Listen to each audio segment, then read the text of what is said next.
Hope everybody is doing well. It is a Thursday afternoon on definitely April 11th to be exact, April 11th, 2024. And of course, Noah right here in Durham, North Carolina, where I am based at. I was watching the weather and they were calling for some severe wind and all along those lines. But as I checked the weather earlier, last night as well as a little bit today, it looks like that has not going to be as bad as we thought it was going to be. So that is a good thing because at one point I was getting a notice from the electric company at saying to be prepared for outages and all along those lines. But as I was watching one of the weathermen last night, it looks like that might not be happening and it might not be as bad. It might be some rain and some thunderstorms, but it doesn't look like it'll be as severe as they were talking about it being at first. So that is a good thing since a lot of my jobs, both this here at Pod TV, the live streaming network, as well as some of the testing companies that I work at, depend on the computer. And it's kind of hard to have the computer if you don't have power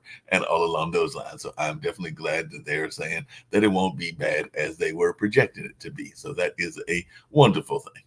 Let me get to some of the things that are going on in the news and all along those lines. So, definitely a number of things are taking place in the world and here in the United States as well. So, a lot of things are happening that folks are paying attention to, and we're paying attention to them as well. Because I did see that they are saying a mission of mercy, then a fatal strike, how an aid convoy in Gaza became an Israeli target, and all in that line. So definitely that is something that people are talking about as a CNN correspondent broke down the new IDF report on the WCK strike and all along those lines. So, like I said, there's a number of things that are going on in that part of the world. And 30 years ago, the world failed to stop the Rwanda genocide.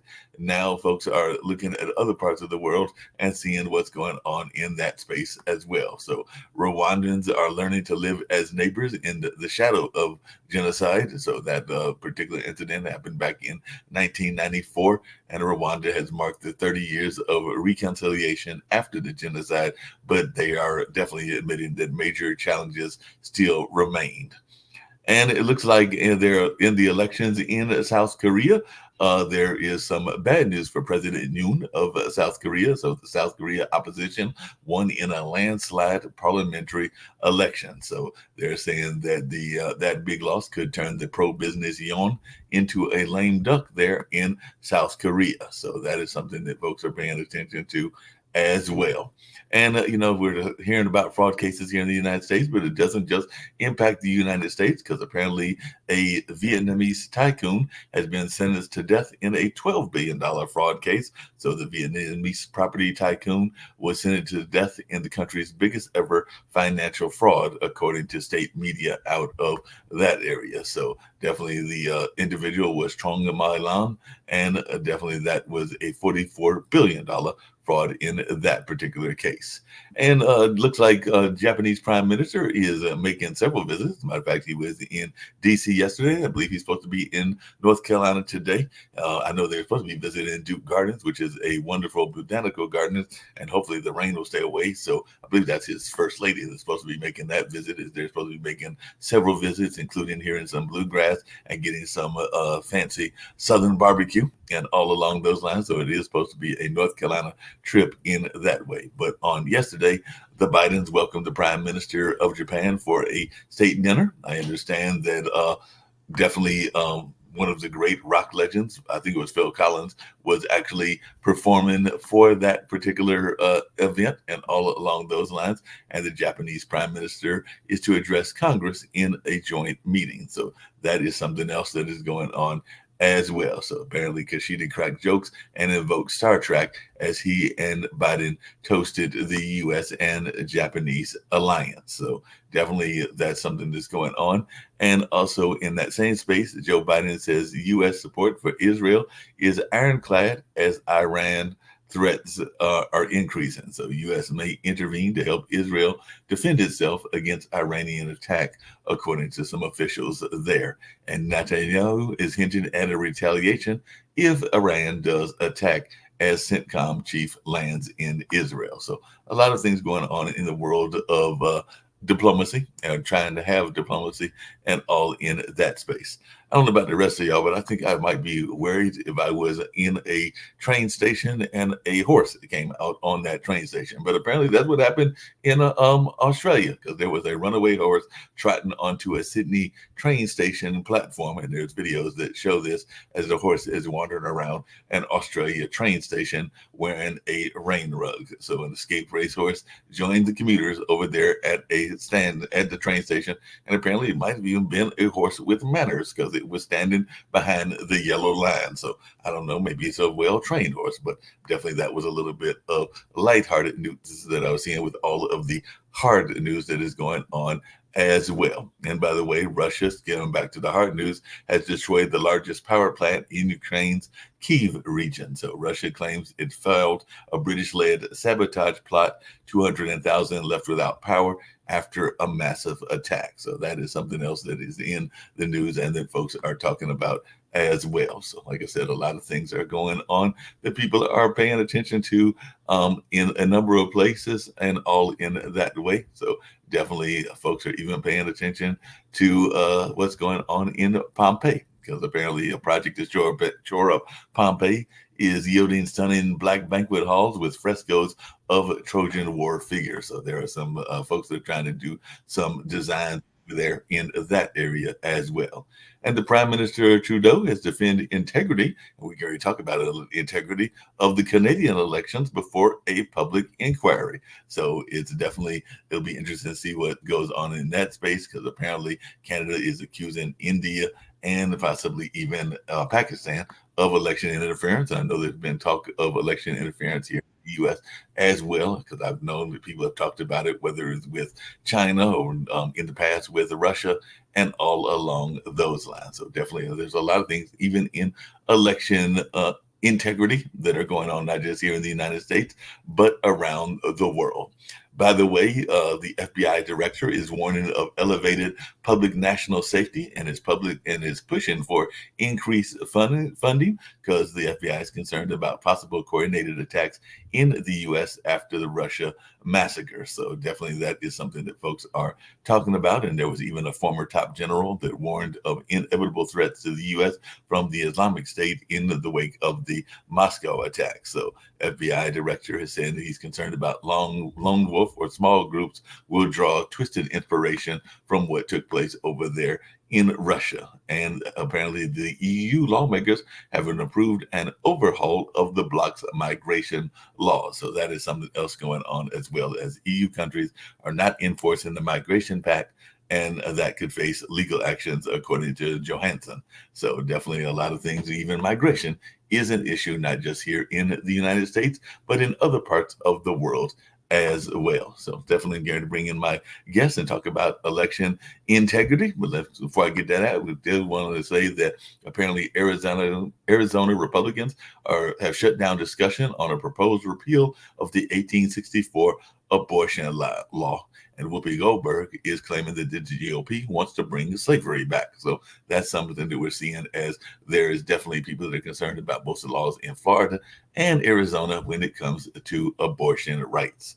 And Trump is filing for more attempts to slow his hush money case. So the New York Appeals Court has rejected Donald Trump's third request to delay the April 15th hush money trial, which will be this coming Monday. So definitely that's something that we're seeing. And then when it comes to gun rolls and all along those lines, the Biden administration has announced plans to expand background checks as one of their efforts to kind of curtail some of the things that are going on with guns. So the U.S. will require background checks for gun shows and online firearm sales. So definitely that's what's going on. So they are saying that they're going to increase the background checks, and it looks like Biden will be closing the gun show loophole and expanding those background checks for firearms and all in that space. So like I said, that's just some of the things that are going on in the news, and I'm sure we can get even to the conservatives dealing another blow to Speaker Johnson defeating the FISA rule after the Trump push and all along those lines. But before we get to that, I'm going to bring in my guest and see what she's got to say about voter integrity and then all along those lines, because definitely that was something that I know was our special guest, and looking forward to hearing from Angelica. I hope I'm pronouncing that right and everything. COPSIS and all in that space. I know you are a retired Navy veteran, if I'm remembering correctly, and all along those lines. And you have also now gotten into this whole voting integrity idea and all along those lines. I know a lot of people for years have been excited about the possibility. Some are apprehensive about it, but some are excited about it. This notion of um, electronic voting, or what some people call online voting, and all along those lines. But if you can just tell me a little bit about Votrite and how y'all are working to make it better, because I know even here in the South, a lot of people were wondering about the whole notion of having to have the ID, and maybe this will eliminate or help with the ID situations. Because I know here in North Carolina, you are required to have an ID in order to vote, and some people have been glad about that, and some people remember the old ways. But I just want to hear your take as to how Votrite came about. So, thank you for inviting me, Mark. Appreciate it very much. I am a Navy veteran. I did not serve a full 20 years, but I do have that experience. In terms of the ID question, which I'll touch upon, when I was young and we were voting in New York, I would watch my mother, and she always had her identification ready, and it wasn't problematic. It was rather safe, the feeling of it. And then we got it in and we got the process done, and all was well. Now I understand that much is going on, and that of course has created these vulnerabilities, and people like myself, people like my involved in my company called Votrite, we might be able to facilitate some success so that we all feel safe, cohesive, and protected. So Votrite is a company that provides election solutions. What that means is we provide the capability to vote in person, and we also have a mobile voting option in case people cannot access the polls. There's one major highlight about what Votrite brings that is different from other, is that it is hack proof. And I understand that that is a word that we can't throw around lightly. So what do I mean by that? Hack proof because our Votrite system is not built with the capability to access the internet at any time. Second of all, it has redundant memory. Now, what that means is that the voting process per ballot, each voter will come up, they'll have the opportunity to verify their own vote. They'll verify it electronically. They'll see a review page where they can make changes, and they'll be able to actually print a paper trail, which is offered at a fraction of the cost and a fraction of the material, which I'd like to explain more of. And they'll look at it printing at the time they cast it. And that image, the entire image, which offers no personal identifying information, but it does offer the entire ballot with every single member they voted for, printed and then saved for a later electronic audit. So you're able to verify. You have a printed copy. You saw it drop into the box. You know it's going to be counted accurately and your vote counts. And then when they pull up an audit, they can use the electronic model, verify that the tally is 100% accurate, and they can go in, they can locate an identification randomly generated, so they might see the exact ballot they think they're staring at on paper and verify it with 100% accuracy. And that is election integrity, and that's a really wonderful process. So It sounds wonderful and everything along those same lines. And just out of curiosity, I know that one of the things that came up during the last election was a number of folks, particularly those that were supporters of Trump, were feeling that there were election frauds that were going on, and that not everybody was actually voting accurately, or that people were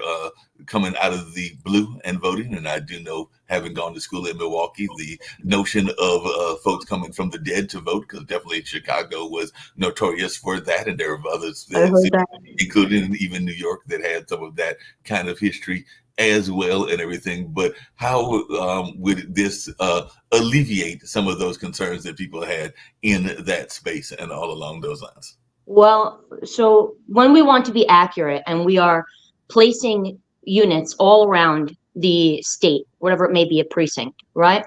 We're going to expect that the voter would be able to vote at a location most proximal, the closest it gets, right? And they'll have to go through a registration process. We also offer a product to do so. Now, when we're considering fundamentally how we achieve accuracy this way, where we don't have multiple voters, we don't have dead people voting, it's a little odd, right? Is to have real-time updates of this registration process. That is a separate entity from the voting process. It could always be mutually exclusive, and later there can be discussions for efficiency. But for starters, you would encounter a registration portal, which is offered around the United States, and Votrite's product is also offered, and they would register at the time they are ready to vote, and those registration units will have the capacity to link to update in real time, so that no voter can go to to precinct to vote multiple times. And the voter registration in totality will be verified with their Secretary of State to ensure that there is no voter ineligible to vote left on that registration portal. And that is a method for solving that problem. Yeah, along those same lines and everything, I know that some people that think about, because you mentioned some of this can be done on the phone app as well as if you can't get to the polls and all along those lines. And I do know that a lot of people were excited about the efforts to increase voter participation, because I want to say that we are nowhere near 100% in terms of the amount of people that are voting, that are eligible to vote. I forget the exact amount, but I know that it is not what people would like to have, in the sense of no, people would like to have a vast majority of people voting if they are eligible to vote. And some people have even used kind of the American Idol and some of the other shows kind of examples of wanting to get that kind of system out there where people would be able to vote. But then there is the fear that people would vote multiple times, like you are allowed to vote in those other systems. So how would Votrite eliminate that kind of concern? One, that you can increase the amount of people that would actually be doing their due diligence and doing their civic duties of voting, and also that they might not game the system, if I can use that terminology. Well, we have had success with this in the past. We were able to provide election solutions for a very large advocacy group of thousands, and they offered a hybrid election solution. So we had in-person units set up, they could come, and we also had the mobile option. They took care of their own registration, which is something they're all allowed to do. And most secretaries of states opt for that opportunity to use their guys with their training for registration. So they are trusted to follow all protocols as per law, written in law, right? And they'll verify that everybody eligible is on that master list. As it stands today, I'm discussing. Votrite can obviously provide more efficiency as it stands today, so we understand universally. So Votrite's product offers a one-time PIN code. The person will go up, verify their identity, whatever the protocol may be. Now, we're not sure yet if we agree with having to validate identity using identification, but let's say that we could verify it and we know for certainty we're happy with that verification process. They'll do so at that registration point. They'll be provided a one-time PIN code, and they can vote at their leisure from wherever they feel they'd have to, one time. It's associated with their name that one time, and that's their one opportunity to cast their vote. Now, let's say that they weren't completed with the voting process and they wanted to come back later. That's okay with Votrite. They don't have to finish, and the PIN code is not useless until the time they cast their vote and they are completed with the process. And what got you, before I bring in my other panelists and all on those lines, because I'm sure they've got some questions as well, what got you into the notion of voter integrity and wanting to create this company, because this is your company and all along those lines? So what about the voting process? You mentioned going with your mom, but what made you decide that after you left the Navy, you wanted to create this particular business? Well, I grew up, and during my time in the Navy, my father was part of this, and he invented a really wonderful system.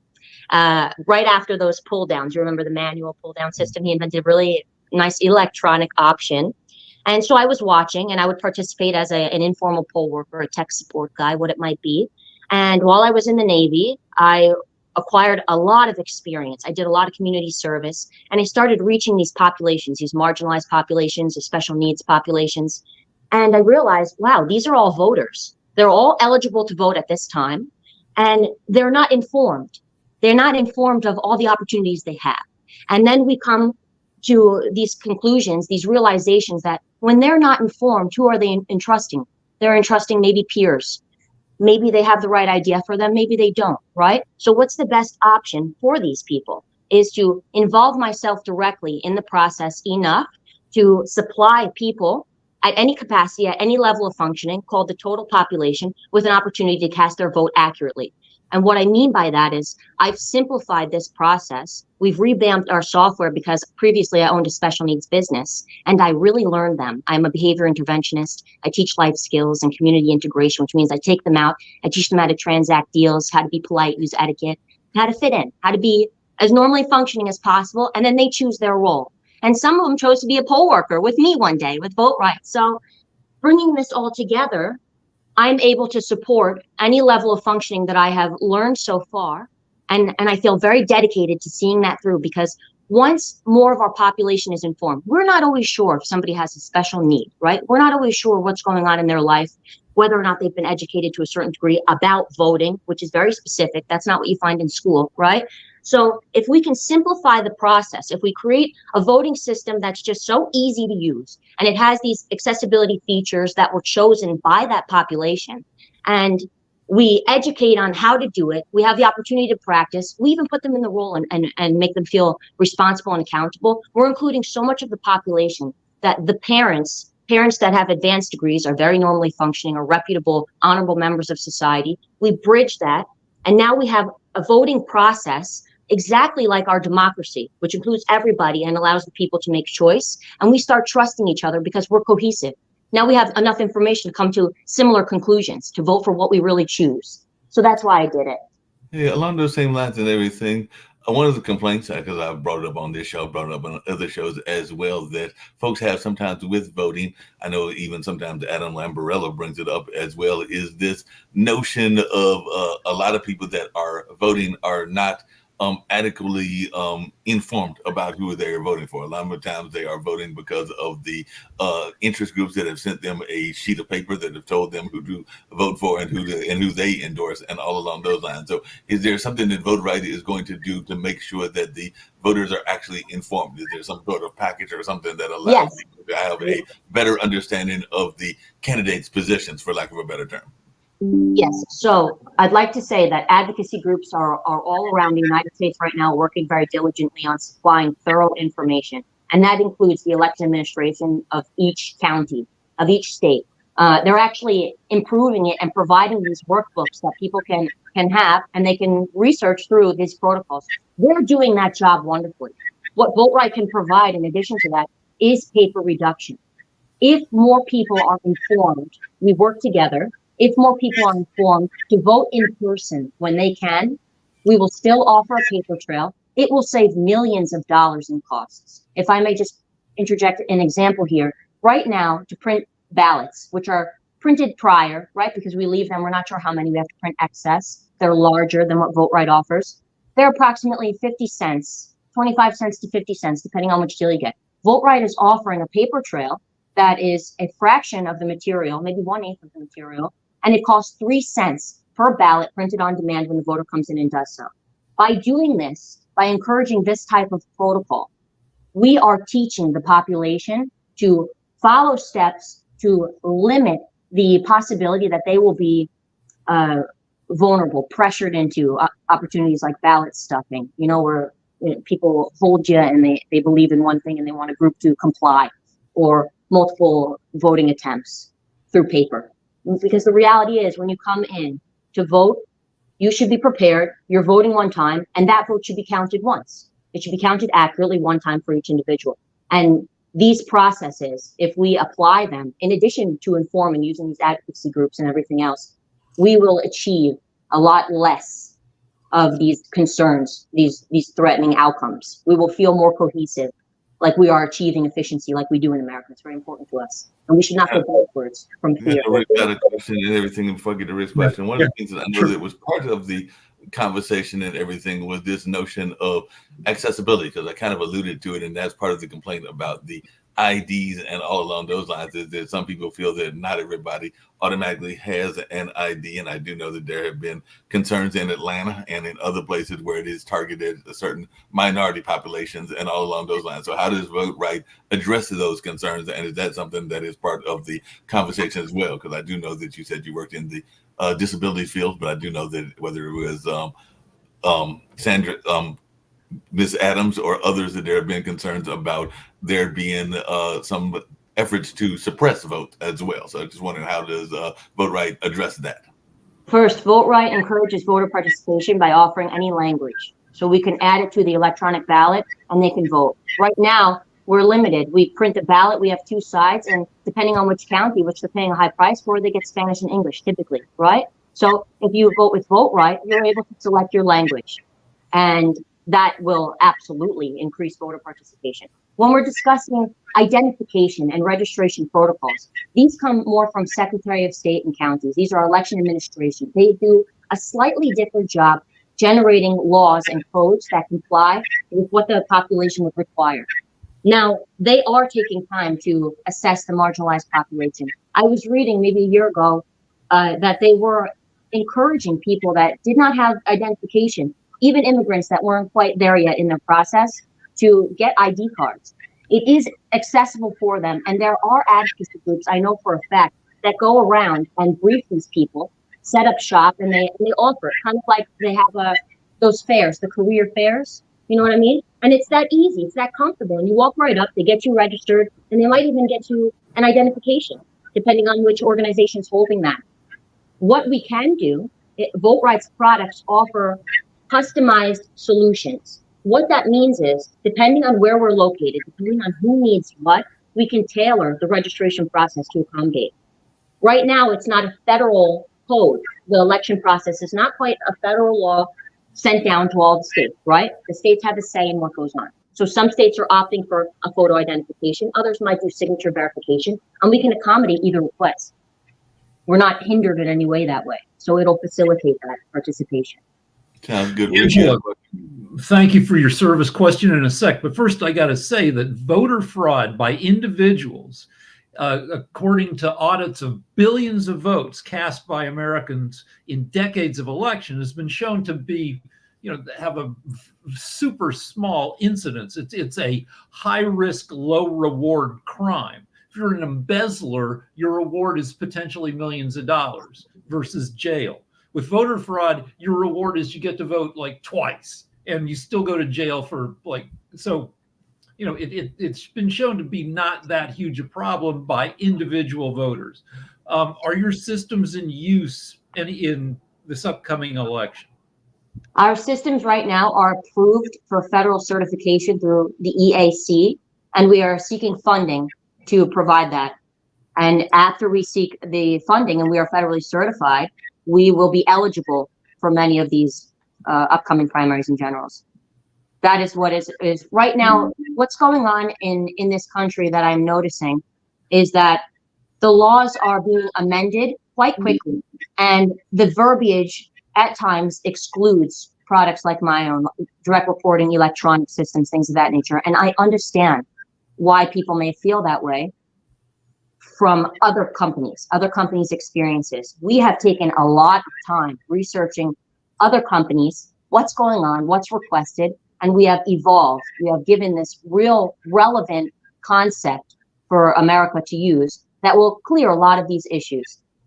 So, the same kind of lines, and Rick may be going the same direction. But what have you learned from the past companies' mistakes? Because I know that there was Dominion that has been in trouble with a number of the things and everything. And I remember even before Dominion, there was the whole people, and I forget which company it was, that had the whole Chad system that was around in the Al Gore election. That's the butterfly ballot, the paper you're discussing. Mm-hmm. So I actually read an article on that butterfly ballot not too long ago. And I read that it was a flawed system. And what happened is it wasn't simple enough for the total population. So it would have a line with a name and then have an arrow pointing to where you're supposed to squeeze. And it wasn't always perfectly aligned. So people were voting for things they didn't mean to. They thought they were doing a good job. What Votrite provides is the opportunity for the voter to check their work 3 times over. And then they'll see that what they printed was exact. In terms of the other companies, when looking at something like Dominion, from my knowledge and research, is a Serbian-Canadian company. That is a big difference from an American company. I'm an American that has served in the American government. I've also supported the American people in a lot of different ways. I was educated here. I grew up here. And I understand how to participate in my democracy. And I know I'm not speaking for myself. So when I'm considering other companies, if they have this foreign foundation, they really may not have been exposed to our democracy to apply the process effectively. And I was sitting in a testimony in another state, and I found that one of the major discrepancies, one of the major comments toward Dominion was a lack of customer service. Something happened and they did not respond. That will not happen with Votrite. And that is one of the major differences. Yeah. But of course, the Dominion was unfairly targeted by Fox News, which had to pay out a $770 million settlement for slandering. Huge settlement, absolutely huge, which is why I consider very carefully how I might speak And I believe in neutrality, and I believe in the American dream, and that is that everybody has the right to build a business and be successful in it, right? And I just believe that the amount of counties, the amount of people we have, what do we have? Approximately 270 million voters out of 335, somewhere around there that we're considering. That's a lot of people to service. And if you have a worthy product, I agree. We go for it and we work together cohesively. And I really do rely on that team effort. That's why I sometimes defer to Secretary of State. Not to think Votrite is not competent enough to handle these things, but because we need to work together as a team. We need to be experts in our skill set, and that will make the most fair outcome for us. Hey, just really quickly, an important thing, which is that your machines are not in any way connected to the internet. You're air gapped, which is huge. Like individual voter fraud by individuals is not a big deal, but voter fraud by bad actors, like it's been shown that the Russians had access to voting machines across in a bunch of American states in 2016, and I assume all subsequent elections. And they've said, they probably didn't flip votes, but it's bad governments, hackers, can get in if. Yes, I don't mean to cut you off whatsoever, but I was just thinking about that first comment. Mark asked me that question about identification, and I'm racking my brain because identification is not involved in the direct process of voting at this time, right? You're ID'd at a separate registration point, you wait online and you vote on the system, or whatever it may be. Identification, if we do agree on a more universal scale, may mitigate the threat of bad actors to some degree, because what we're doing is we're enforcing that we follow the protocols America set, where they're verifying, they're vetting our identities, and they really, really are. And then they're giving us these identification cards that prove us as us. And then we go through the process. And that might assist with some of that, if we're open to the opportunity. Hey, along those same lines, 100 years ago, nobody had a driver's license. And in the 19th century, I don't know that people walked around with government issued ID. We got along fine, and we still get along pretty well, without having to show ID every place. I agree with you. It's fine that require everybody to have ID, as long as the opportunity to get ID is easy and fairly distributed. When you have stuff like in that favors one party over another, in Texas, that the legislature says you can't use your college issued ID, but you can use your hunting license. When Native Americans can't get IDs because they shut down their DMV, and because on reservations they don't have street addresses, stuff like that, to mess with voters that might be more likely to vote for, like, the Democrats if the Republicans are in charge, then that makes the system unfair. I agree. I believe that when it comes down to it, and I think we may be aligned with this belief, is when we want an amenity, when we are willing to participate together, we will make it happen. It will work. And I think that's what we're achieving. And there are ways to go about ensuring that we reach the total population. And as we acquire more funding, we'll be able to provide more. I have specific training in behavior modification and in the ability to achieve goals, right? Where we once felt stuck, we can overcome these things. So people like me and the people that I've worked with can absolutely facilitate these things when we acquire more funding. In the meantime, as it stands today, we are still an effective country, and we have to remember that. There may be things going on that create vulnerabilities that make us feel less safe, less sure of what we can do and how to do it, like achieving voting without having the accessibility of getting an ID card. If we want these things to happen, we will make them happen, and I have no doubt. Just like you said, we didn't have ID cards way back when, and we got through it just fine. And we respected each other, and we still showed etiquette, and we survived this long, and now we are here. We're an extension of what they were, and that's how we got here. So I agree with you. Yeah, Angelica, along those same lines and everything, is there any possibilities that this will be a global company? Because you heard me mention there are elections around the world. There's even some talk of elections at some point once Ukraine is free of the Russian invasion of there in Ukraine. Definitely some elections that will be coming up in Israel after they settle what they're doing with the Gaza and a number of the other areas. So there, like I mentioned, there was an election that was just held in one of the European countries. So is Votrite just strictly an American company, or is it going to be looking at doing this kind of work globally? Well, as I look around, I do see that a lot of European states, nations are implementing, whether it be assessment periods or trial periods of mobile voting right now, and that's reached the United States. Likewise, United States companies could reach internationally. I believe that I will prioritize my country at this time because we have these needs, and I fulfilled a lot of these. And I believe that when we dedicate enough time and we are provided this level of success where America completes their democratic election process successfully and efficiently, and we're happy, it will open up a lot of opportunity for us globally, the same way we facilitate for a lot of people internationally. There's a process in how to achieve that. And as an American company, I will prioritize my company in America and the American government, but we are absolutely capable of growing. Hey, just really quickly, and I'm going to let Rick ask his next question as well and everything, but how important, because I'm thinking with a name like Capsis and all along those lines, and I'm guessing it's either Greek or maybe it's even Slavic and everything, that you are an immigrant or of an immigrant family. So how important is that to your advocacy for elections and for the notion of election integrity? Because I'm thinking that part of your family roots may be part of the reason that you decided to get into this, as I'm seeing that last name and assuming that it is a European immigrant family. You assumed right. I am American Greek, and my grandfather came through Ellis Island. I saw his documentation. He didn't change his name. We are Capsis. We are from Greece, but we are Americans, and I and my parents are American. And we are thoroughly American people with Greek ethnicities. And what that does is it provides us, just like anybody who was born in America. I understand that right now we're listening to information where we are all immigrants because we all came from somewhere at some point. But Americans born in America are Americans. They absolutely are. And what it does for us is, because we are so accepting of inclusion and diversity, we see as kids, we grew up together with people that immigrated first generation.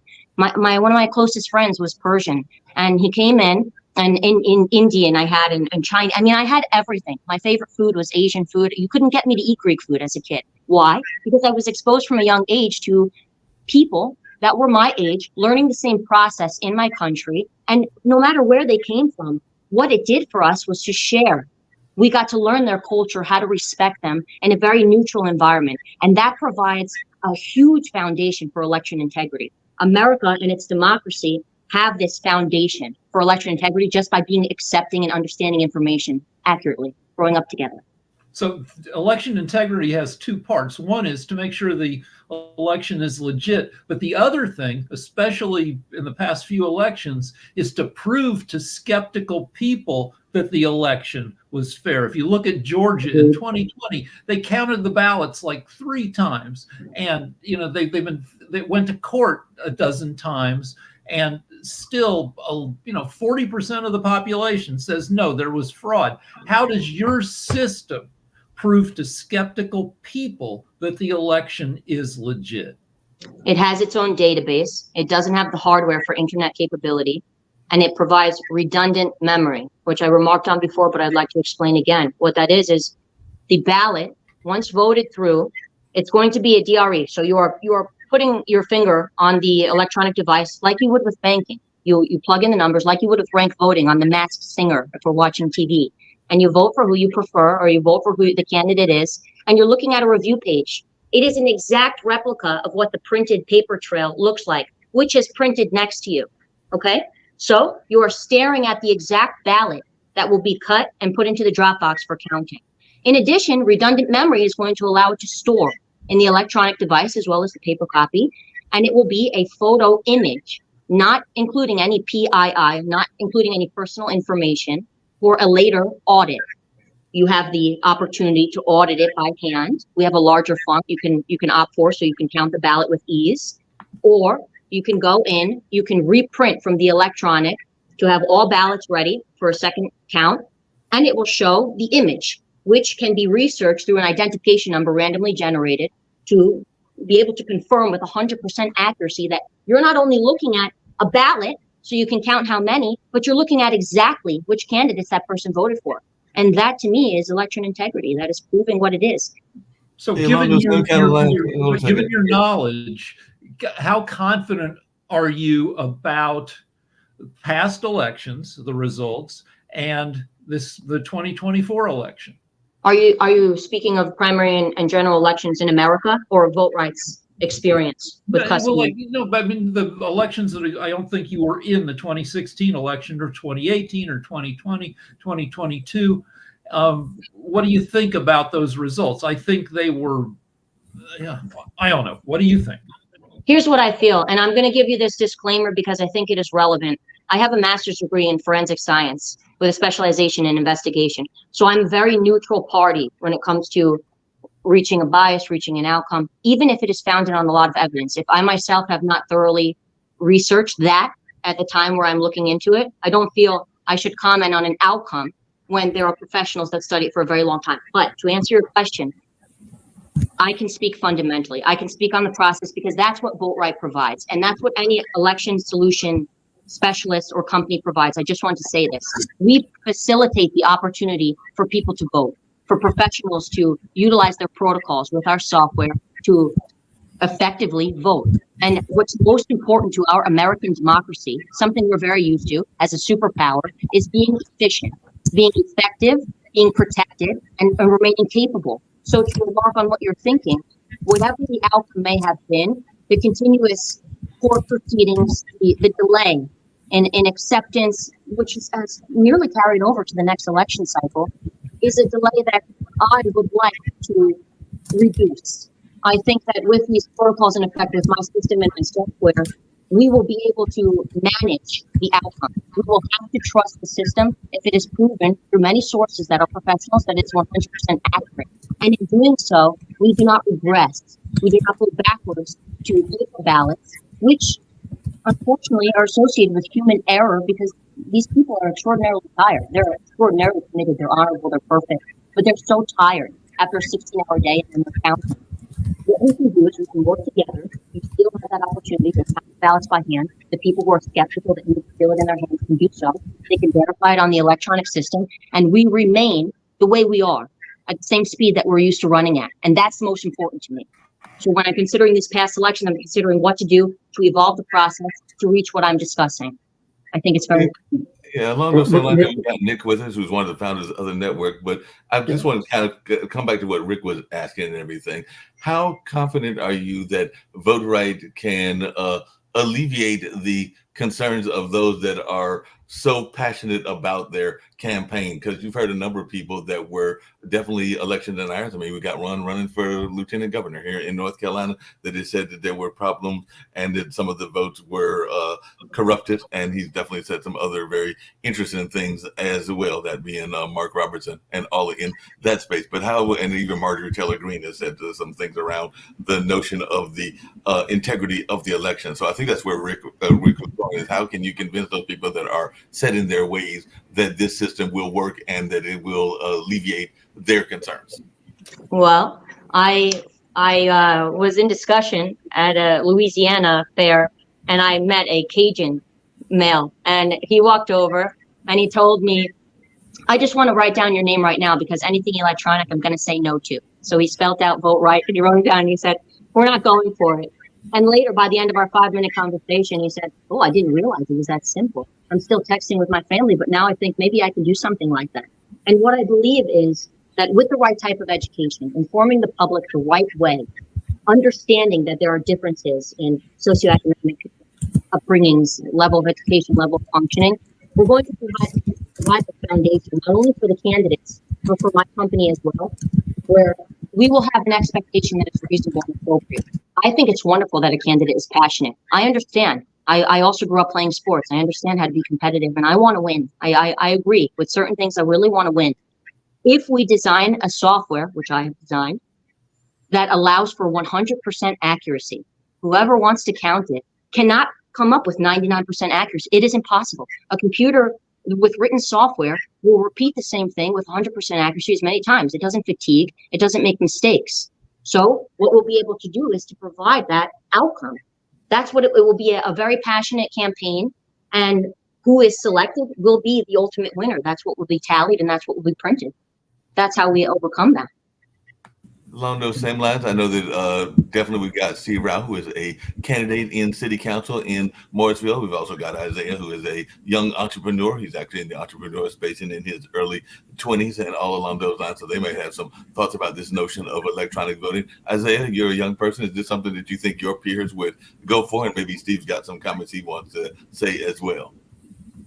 I mean, I definitely believe that the future is with electronic voting, especially with blockchain technology or any technology that really encrypts and makes sure that the data belongs to you, and it's what is it, decentralized. But for example, I know in Colombia, South America, how the voting works is that if you don't have your national ID, which basically is kind of like your social security, and even has your fingerprint on it and your blood type. So you need that to enter to vote. But wherever it was expedited, like for example, mine was expedited in the consulate of Miami, I can only vote at the consulate of Miami. I can't vote when I'm in Colombia. I can't vote anywhere in any jurisdiction except the consulate of Miami. So there is like way more stricter. And also the day before, they have a law where they ban all sale of beer and liquor, so people like don't get drunk or whatever before election to vote. So it's a lot more stricter than the U.S., I would say.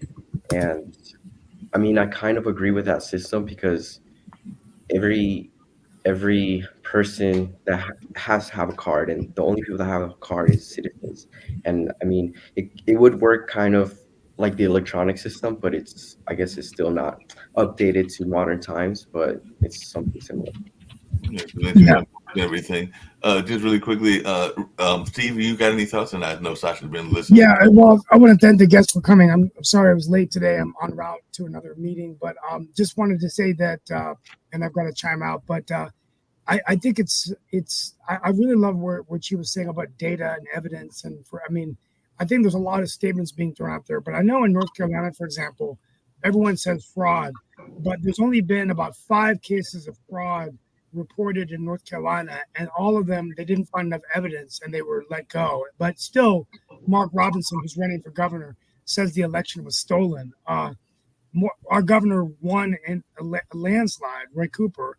And so I just don't understand. And even the presidential election, there's been no evidence or proof of this. Now, certain practices may lead more folks to think there could be tampering with ballots.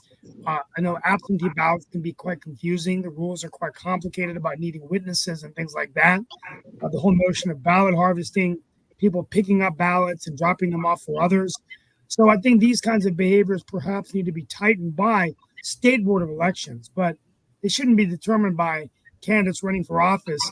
I think we live in a democracy where if we question the results after every election, it's not the result we want, then, it's not going to work for anybody. So I hope we can have some respect for the office of the presidency.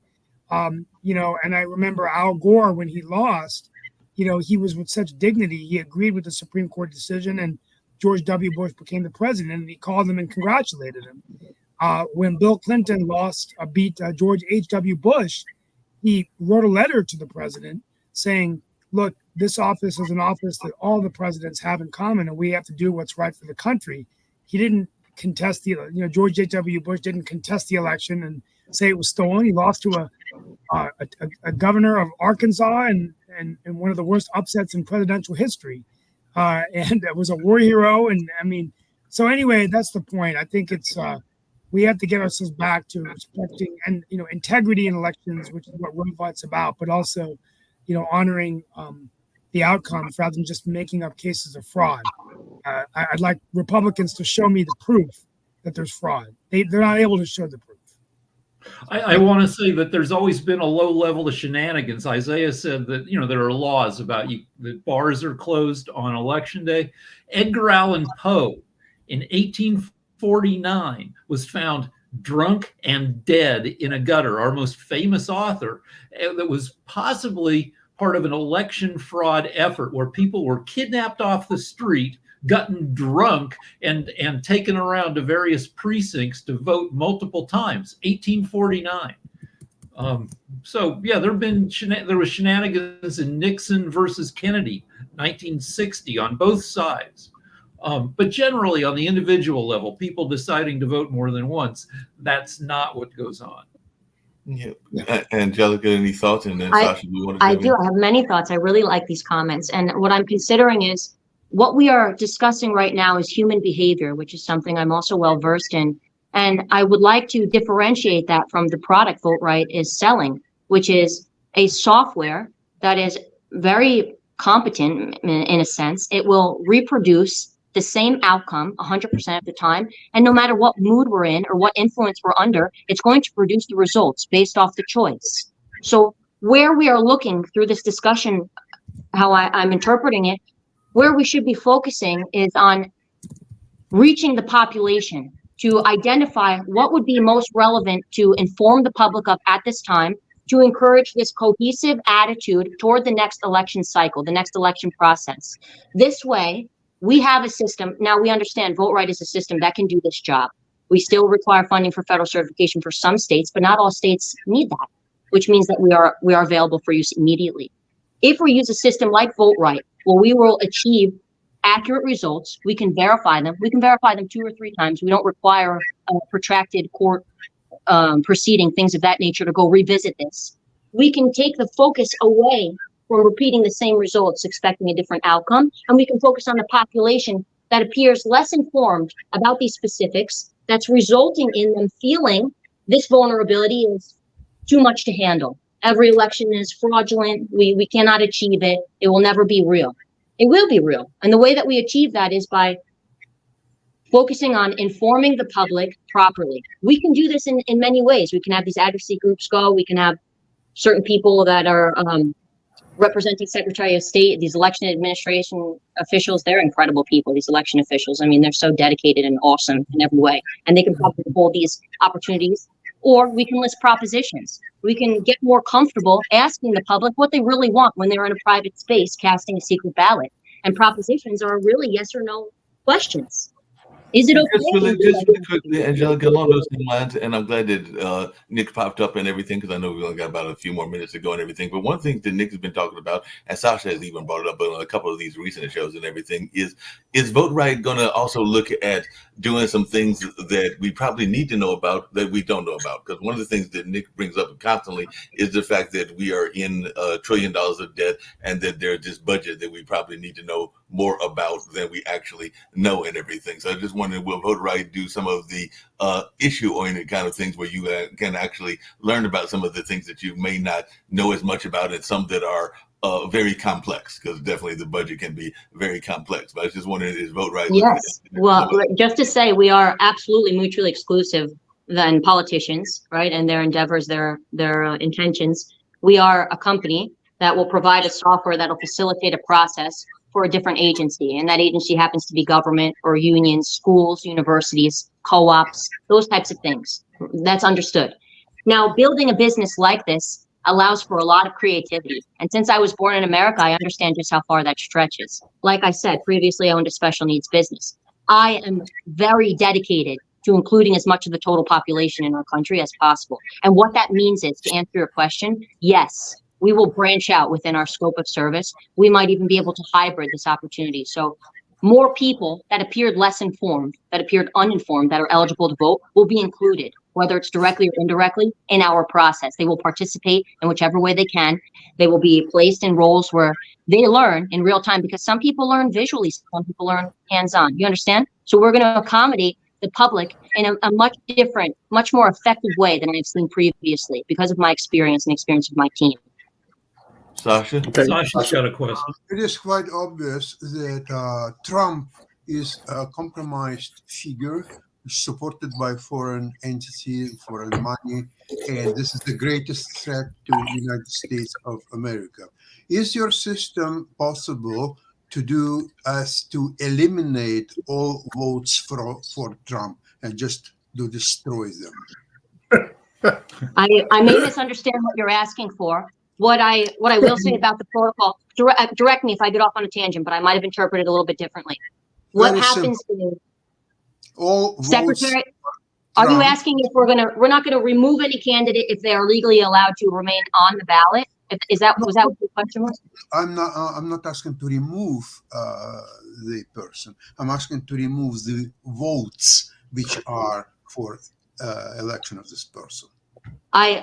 What happens is the software is written, so I cannot even compromise the software. Nobody can compromise the software without taking time to sit in front of it long enough for somebody to realize that and access, which they would need to know specifically. Maybe they'd have to write it themselves. It's that type of software. And there's enough time until election. So if you're saying that lack of time would prevent you from doing that, there's still a lot of time left before election. I understand. I believe in fair elections for the total population, and that every voter that is eligible to vote will have a vote cast. And that's what the software was built for. And we're going to run the program to those specifications at this time until we customize it for another agency and it falls within the guidelines and laws of our legal system. So can states customize your system to comply with States can customize the system. As of now, there have been no requests to remove votes from any candidate. What that does is it will reduce the trust. It will reduce the very foundation that we've built, and we've built it really strong. And what it means is my foundation, Votrite's foundation, is anybody who's eligible to vote will cast their vote accurately, and that's the purpose for redundant memory. That's the purpose for this individual database. That's what we want. We absolutely want any candidate who is eligible to be on this ballot, and any voter that is eligible to vote once, accurately look at their results, and have their vote counted accurately. And then we are finished with this process. We can go back to honoring our democracy. And there are so many more ways to participate in our democracy. There are so many wonderful and exciting things to do. And we can apply voting to a lot of these smaller experiences, and we start making choice. We can make choice for so many things, and that's why America is so great, and I hope to retain that. When we're discussing internationally, I see that it says Canada, and I'm only assuming. We may be able to customize a version that could be applied internationally, as long as it falls within those guidelines and laws. Just really quickly, Nick, hold on. Are you taking investors, and have you applied to go on Shark Tank? I have not tried to go on Shark Tank. I am open to discussions with investors. I believe that we are ready to move. And what I mentioned before, which I might not have discussed thoroughly, was in America, what's going on right now is that a lot of laws and codes have been modified to state verbiage that will include paper ballots or products that are ballot marking devices, ballot on demand, printer, things of that nature. And what it's done is it hasn't allowed for a full interpretation of what is allowable, what is permitted in this country. And we certainly do not want any law or code to exclude a direct recording electronic American product that has taken the time to evolve and become reputable. So we are looking for funding so that we may be federally certified, so that more states will be open to a discussion with us as we are, rather than misinformation or the level of information that they have received so far based off other companies that may not even be American companies, if that's well understood. You go on Shark Tank. You're very well spoken. You've been able to field every question thrown at you. Thank you. I really do appreciate that. Well, the election will be over by the time it gets on Shark Tank. That's the problem, Rick. I am looking for investors, angel investors, any sort of investor I am open to, and we're looking at another opportunity that's still in the works that may very well be the direction we go. But as it's still in the works, I won't remark on it today. I am always willing to include the population in some form of a say, right? This is a team effort. It's very important to me. So any investor that is willing and able, that would like to help fund us so that we might propel ourselves into this election cycle, if it's possible. Typically, it's a 6-month turnaround for federal certification. So if we get started soon, we'll be able to achieve that. If not, we're going to keep going. And there are plenty of states that allow our product, which is approved for federal certification, but not quite federally certified, to participate. So we'll see. There are opportunities for us to move. We're absolutely not hindered. We just have to find the right engagement, the right team. and we're working on it. I would like to add, Angelica, if you go to Google and just put venture capital funds that invest in election technology, there's specific venture capital investors that want to invest in election technology. So maybe you can talk to them and see how you can get an investment. I like that very much. And I wanted to ask you, Isaiah, would you be open if the public were interested and we began informing them of this option? Would you be open to looking at a ballot, whether it be primary, general, or something else, and you scroll down and you see propositions, which I'm sure you've seen before, right? They wanted to do a new build in a certain location. Are guns permitted? Are you okay with that sort of thing, right? What if we start doing it about this information? We start comparing it to Colombia, Brazil, places where they've really locked down their election process. They enjoy it. They feel it's efficient, and they're finished with that. They hold their election cycle, and they're done. They're honoring what the results were. Are you open to seeing propositions of that context in America, where you get to choose yes or no? Yeah, absolutely. To try to fix the election system. I mean, there's some faults in it. I remember reading a book by Herbert Simon, who was Charlie Munger's mentor, and he was even talking about election fraud back in the 1950s, where he saw a bunch of people changing ballots and like moving stuff around at University of Chicago, and he was like really surprised by that. So it's definitely existed throughout all history. That's why it's so important for me to leave these acts, these laws, these codes open for products that may be American that we just haven't had the chance to brief enough of the public on. So I would encourage these states to take a moment to look at what they are developing, what they're writing and amending right now. When they're running for paper and they say paper only, take a moment and allow an opportunity for the verbiage to be inclusive of other American companies that we're sprinting to meet you. Obviously, we talked about that defamation settlement. That's a huge win for a company in itself. You know, as much as they were compromised, and I don't agree with that aspect, they have a foundation to move rather quickly. And it would be very nice if we also had the same California, where we have a proposition system where it's easy to get questions like that on the ballot. It's also why I'm not dressed yet. I'm going back to bed in a second. But I know that's right and everything. Just Thank really you for quickly, coming. we're getting to wrap up very shortly. We're actually a little bit over and everything. Jacoby, did you have any quick questions? And if Nick wants to pop on with any quick questions about election integrity or any thoughts and everything, because I did see that you had popped on, so I didn't know if you had any thoughts, or Nick, really quickly, because we've gone a little bit over, but I don't mind that and everything. I just have one comment on what you're doing. You may want to consider having an independent auditor at PricewaterhouseCoopers and partner with them, and I'll tell you why. In my firm, National Pension Partners, we've hired quite a few people from PricewaterhouseCoopers. In the hierarchy of integrity, PricewaterhouseCoopers among CPA firms ranks like number one. And so they even do the Academy Awards because of that. And so then you add another, a very good, strong partner, and usually they're open to doing something like this as a verification tool. Otherwise, Votrite, you're a startup. No matter how you cut the mustard, you're a startup.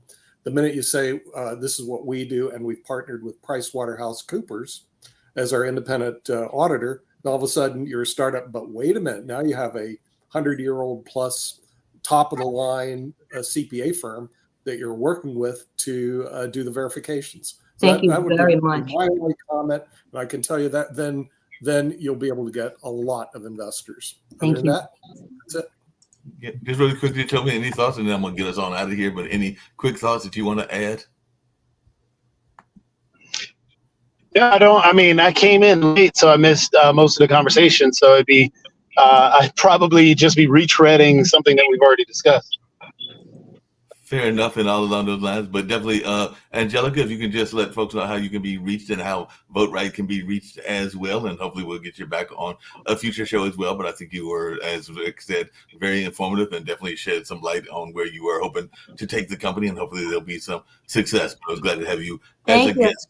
It was a real pleasure speaking with all of you, and you can find us at www.votrite.com. That's spelled VOTRITE.com.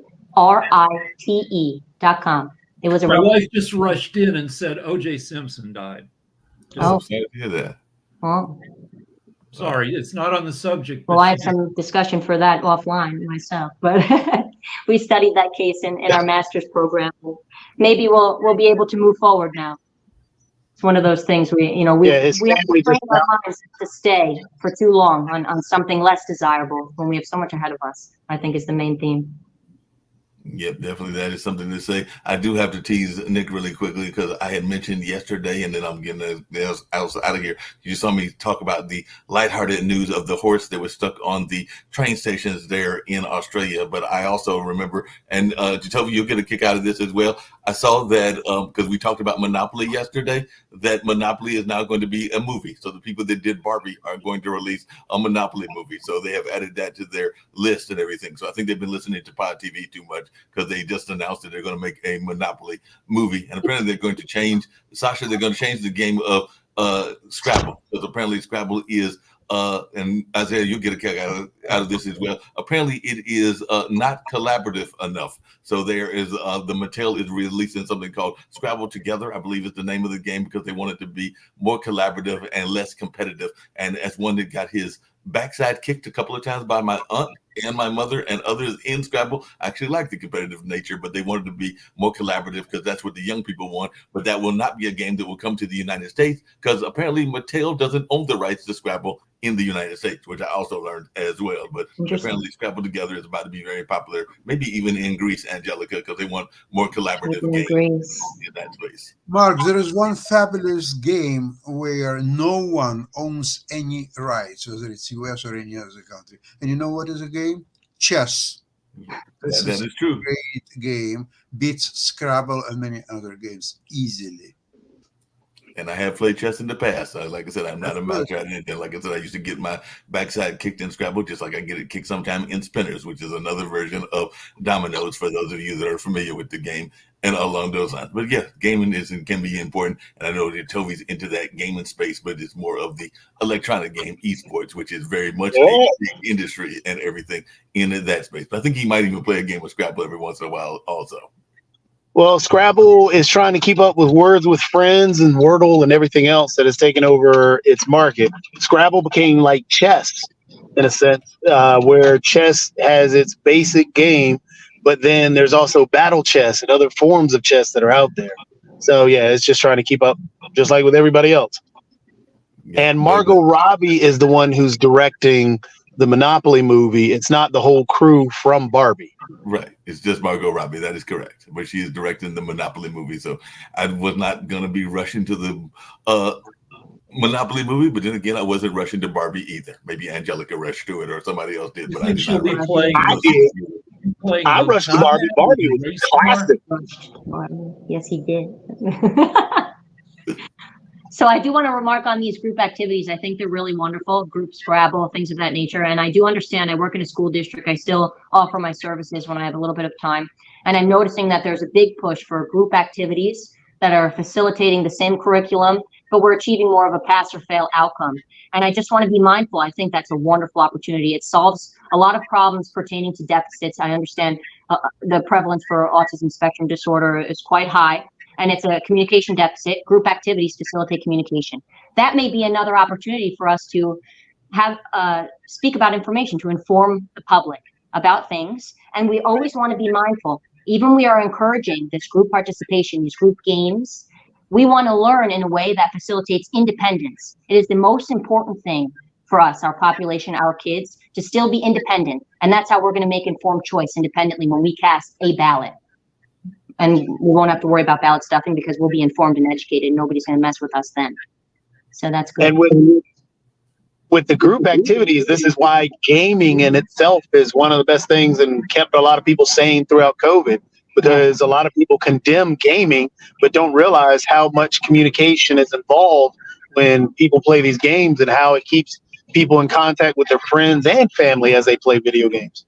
That's great. And that's called vicarious learning, where we look at something and we feel we've learned it, but we also want to ensure that we're living in real time, that we feel application of our skills. We go out, we play in the dirt, we play a soccer game, we learn, and then we bridge that. So nobody has to say one works better than the other. We can game, and then we can be really competent human beings at these skills that we learn. We apply them, show interest, and we apply them in the right context. I agree. Yeah, just really quick as we head out the door, and I'm going to borrow from one of Jatovi's other things because he is an improv performer in addition to being a commentator for the baseball team and the hockey team here in this area and everything. So every once in a while, I will attempt some very bad jokes and everything. Jatovi, if I run across a horse that's at the bus station, I am not going to be dealing with that horse all that well like they did in Australia with the horse that was apparently very respectful because it was in the behind the yellow line while it was over there roaming around what I believe was their subway. So if the horse pops out, as you know, I get around mass transit, I am not waiting for that horse to get on the bus. I can tell you that right now.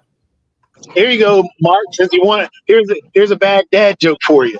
And everybody, what does a construction worker do when he gets sick? I don't know. Good one. He tears up the bathroom, tile and all. Oh, that is bad. That was very bad. Even Sasha thought that was bad, and Isaiah. On that note, we're gonna get on out of here. That was a very bad one. So we'll get out of here. Pleasure having you, Angelica, and hope we'll see you back in the Thank near you. future. Thank you. No problem.